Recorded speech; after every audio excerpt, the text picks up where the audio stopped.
10 countries with the worst mother-in-laws, and what you can do to avoid them.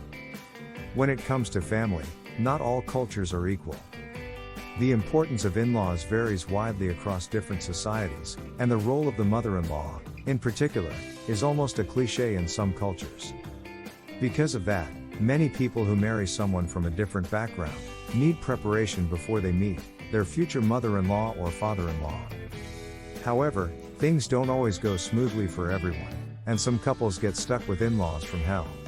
Or rather, from another country. Whether you've just got engaged and are panicking about your future parents-in-law, or you're already married with in-laws living nearby, here are 10 countries where your in-laws can be your worst nightmare. Number 10. Mexico. The Mexican culture has a reputation for being very warm and welcoming, and that also applies to the relationship between future in-laws. The problem is that, sometimes Mexican families can be a bit too friendly, to the point where they start to intrude on their children's lives. This especially applies to the role of the mother-in-law, who might expect to be treated like a queen, and to be involved in everything her daughter-in-law does. The father-in-law is also likely to be very hands-on, and he may expect to be consulted about all major decisions in his son's life. If both parents-in-law try to make themselves indispensable, they can easily create an unhealthy situation where their son and daughter-in-law become too dependent on them, and can't manage their own lives. Number 9. Japan. The Japanese are legendary for their respect for elders, and that extends to the relationship between in-laws. The mother-in-law might feel like she has the right to tell her daughter-in-law how to raise her kids, and she might give the daughter-in-law advice on every aspect of her life. This might be fine as long as the parents-in-law respect their son and daughter-in-law's decisions, but if they don't, it can become very irritating for everyone. Number 8.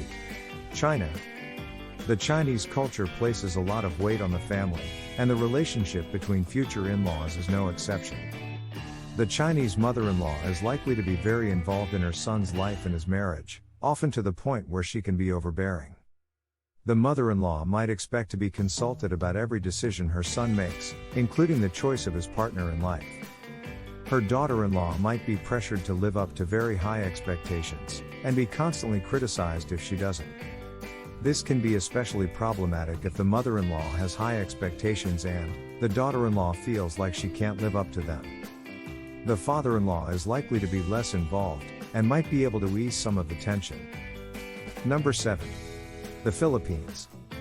The Filipino culture is very family-oriented, and that extends to the relationship between in-laws. Filipino parents-in-law are likely to be very involved in their son's life, and very opinionated about everything he does, including his choice of partner. The mother-in-law in particular might feel like she has a right to meddle in her daughter-in-law's life, and criticize her choices. She might also be very protective of her son, and reluctant to let him get married. This can be especially problematic if the daughter-in-law is from a different culture, as the mother-in-law might try to impose Filipino traditions that her daughter-in-law simply doesn't understand. Number 6. Bulgaria. The Bulgarians are known for their hospitality, and their willingness to have people into their homes, but that also extends to their future in-laws. Bulgarians expect their son to bring his new wife home as soon as possible after the wedding, and expect her to become part of the family. This can be a problem if the couple is from a different culture. The mother-in-law is likely to be very involved in her son's life, to the point where she might smother him and make him feel like he can't make any decisions for himself. The father-in-law is also likely to be very hands-on, and might try to run the couple's affairs as if he was still in charge of the family. Number 5. Saudi Arabia. The Saudi Arabian culture is very family-oriented, and the relationship between future in-laws is no exception. Saudi Arabian parents-in-law are likely to be very involved in their son's life, and might expect their daughter-in-law to live with them after she gets married. This might not be a problem if the parents-in-law treat their daughter-in-law with respect, but it can be a serious issue if they don't. The mother-in-law might feel like her son's wife is her property and try to control her life, especially if the couple lives with her. This can be very frustrating for the daughter-in-law, especially if she doesn't share a language or culture with her in-laws. Number 4. Pakistan.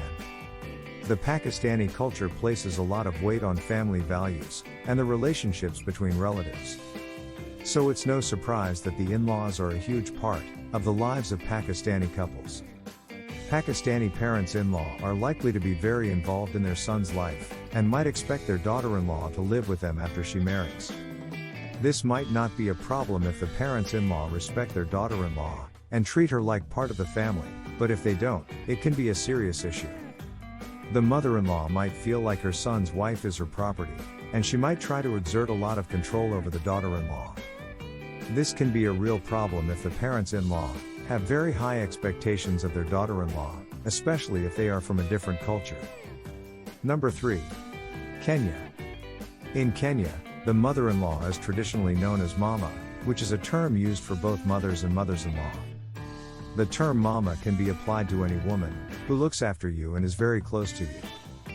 However, the mama is likely to be a figure of authority who expects her daughter-in-law to obey her every word. She is likely to put her son first, and she is likely to be critical of her daughter-in-law if she doesn't live up to expectations. Kenyan families often have a very high level of closeness and support, but there are still some cultural values that can cause problems. For example, many Kenyan families have very high expectations for their children in general, but many expect their daughters to go to college and achieve high honors. However, if you marry into a Kenyan family, you may find that your spouse has always been expected to meet very high standards, and you may feel like you have to meet those same expectations as well. This is often coupled with a high level of criticism that can be difficult to handle. The best thing to do when you marry a Kenyan is to stand up for yourself. Number 2. India. In India, family is extremely important. However, many Indian families also have very high expectations on how much time and effort their children should put into the family.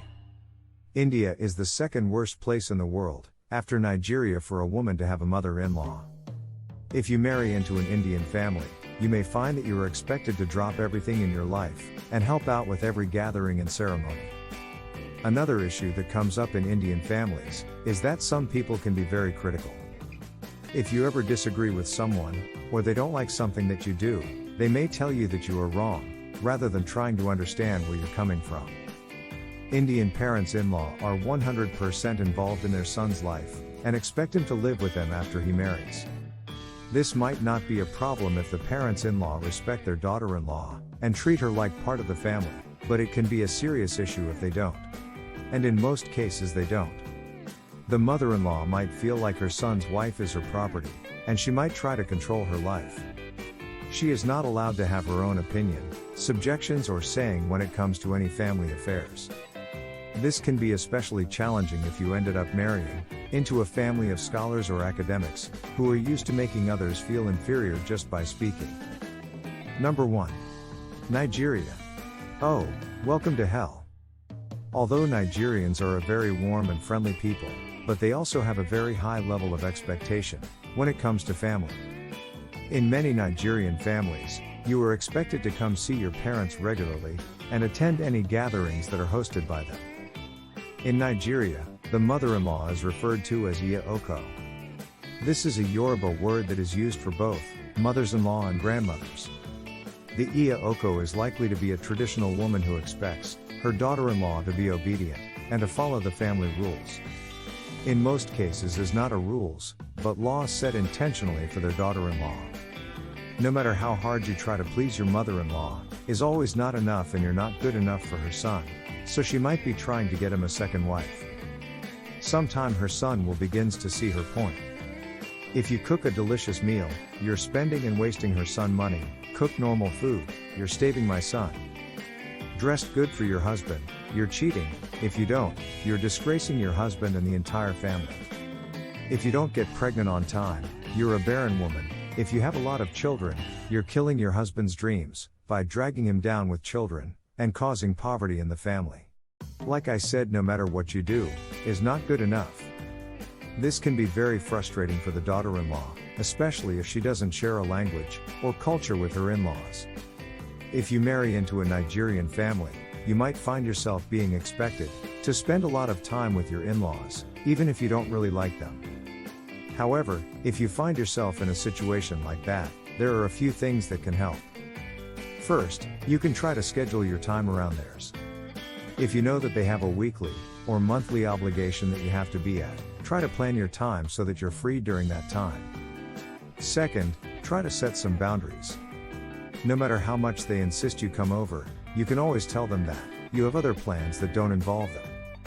That brings us to the end of our list of countries with the worst in-laws. As you can see, there are many types of in-laws, but they all have one thing in common: they're not your parents. In-laws are an inevitable part of any marriage, but that doesn't mean that you can't prepare yourself for them, and make sure that you're keeping an eye out for problems before they arise. In the end, you can't control how your future in-laws will react to you, but you can control how you present yourself. Be polite, be kind, and be patient. Finally, have you ever wished of traveling the world and make money at the same time, without ever creating your own products or websites? Then let me show you how to set up your own online business empire to make $100, $200 a day, and how you can get started right now. Click the link below for more info.